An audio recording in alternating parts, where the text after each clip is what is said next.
This Sunday is the fourth Sunday in Advent, and all during Advent we've been doing the Christmas story as a newborn story.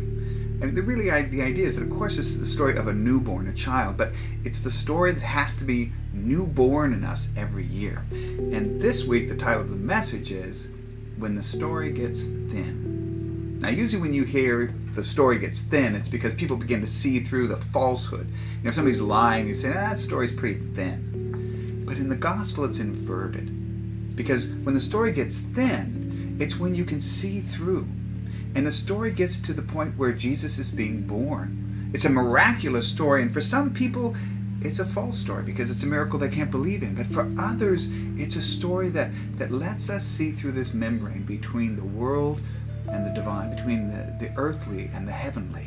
This is the point where God comes into humanity. There's no separation. There is no barrier. It gets very thin. In this story, we come so close to being completely connected with eternity.